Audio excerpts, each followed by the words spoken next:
When you think of wealth and power, a few names come to mind.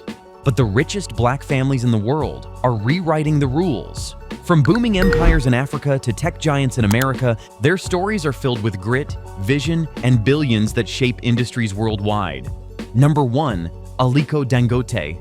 Let's talk about a man who didn't just chase wealth. He built an empire from dust and turned it into gold.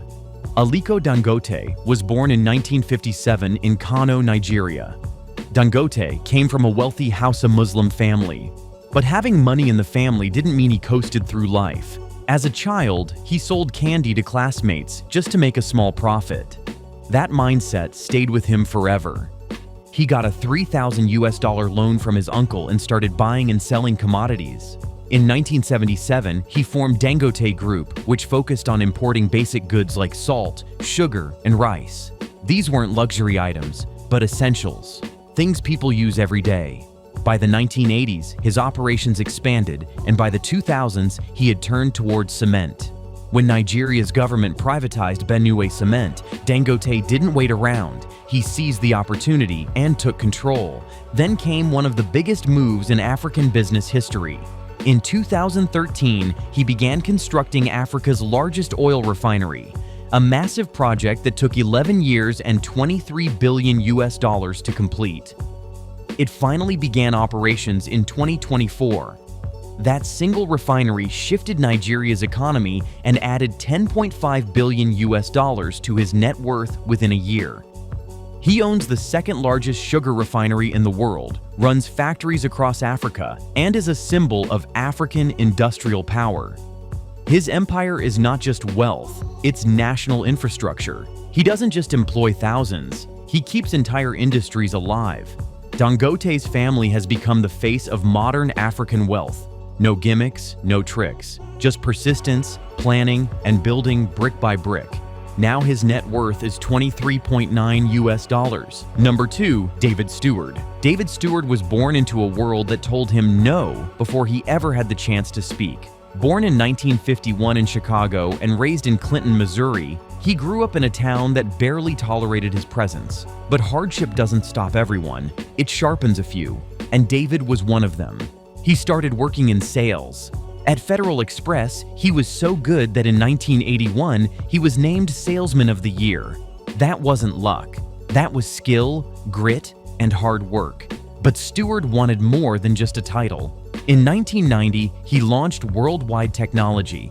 It wasn't flashy at first, just an IT firm working with enterprise systems and imaging. Quiet beginnings, but big dreams. WWT started growing, fast.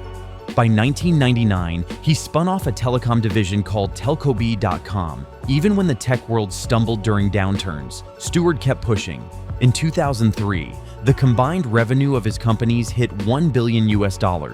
Now, WWT generates more than $20 billion every single year. It employs nearly 10,000 people, and he's worth $11.4 billion, making him the richest Black American alive. His daughter, Kimberly Stewart, is adding a whole new dimension to the family's legacy. She's not in tech, she's in movies. She produced Manchester by the Sea, a film that went on to earn Oscar nominations. Kimberly also sits on the board of the Academy Museum of Motion Pictures.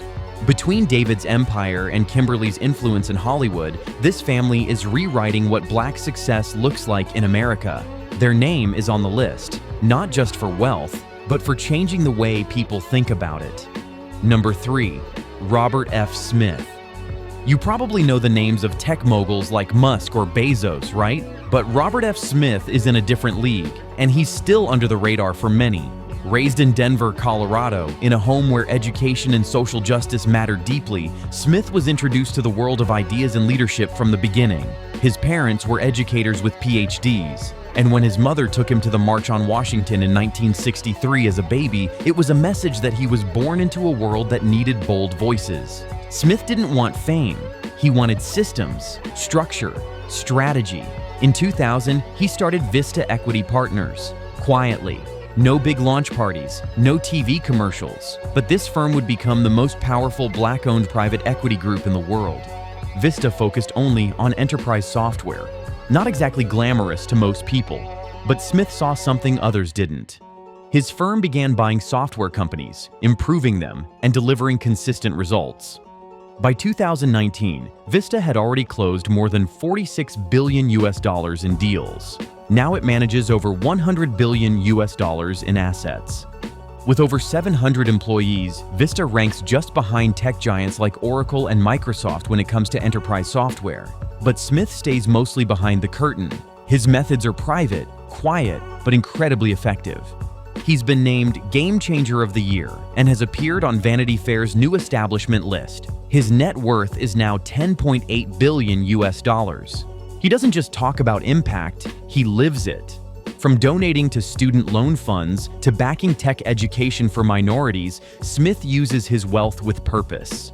His family might not make headlines every day, but their influence is stitched deep into the fabric of corporate America. Number 4. Mike Adenuga. Mike Adenuga might be the most private billionaire on this list, but that doesn't mean his achievements are any smaller. Born in 1953 to a schoolteacher father and a business-savvy mother from royal Yoruba lineage, Adenuga's upbringing blended humility with heritage. He made his first $1 million at just 26 years old by trading lace and soft drinks. That's not a typo. He wasn't in oil or tech yet, just trade. Pure, relentless trade. But soon, the game changed. Adenuga launched Globacom, Nigeria's second-largest telecom network. Today, it also operates in Ghana and Benin. You won't see his name on flashy billboards, but his company is in millions of homes. His next big move was oil. He founded Conoil, one of Nigeria's top oil exploration firms. It's locally owned and competes directly with multinational giants. He's also been involved in finance, holding stakes in Equatorial Trust Bank. Adenuga is worth $6.8 billion. He's received multiple national awards, but you'll rarely see him on magazine covers. And maybe that's what makes him so powerful. He never had to shout to be heard. He simply delivered. His children are also quietly stepping into leadership roles across his businesses. This isn't just a family with wealth, it's one with infrastructure. Adenuga's legacy is built on the back of two things: taking risks and staying silent while the results speak. Number 5. Abdul Samad Rabiu. And now, to wrap up our journey, we head to northern Nigeria again. Abdul Samad Rabiu is a businessman who understands timing better than most. Born in 1960 in Kano, Nigeria, he had an early advantage. His father was a powerful industrialist, but Rabiu didn't just ride that wave. He jumped off and created his own. After studying in Ohio, he returned to Nigeria during a time of political instability. That didn't stop him. In 1988, he formed BUA International. The business started with trading in rice, oil, and steel. Then came the breakthrough. In 1990, Rabiu landed a deal with Delta Steel that gave BUA a major supply edge. That opened the door for expansion into flour milling, edible oils, and sugar.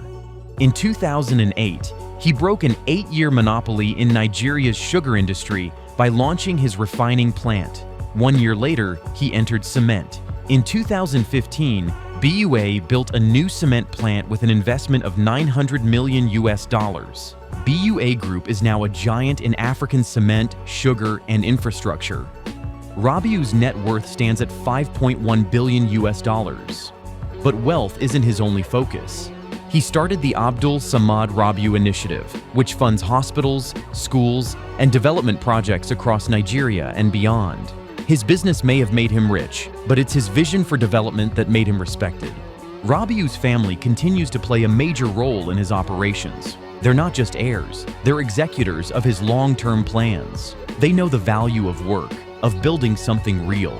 These families didn't inherit easy lives. Some began with nothing. Others had to fight against stereotypes, racism, and economic limits. But each of them found their way, created systems, and left blueprints behind for the next generation. If you liked the video, don't forget to like, comment your thoughts, share with friends, and subscribe for more videos. See you in the next video.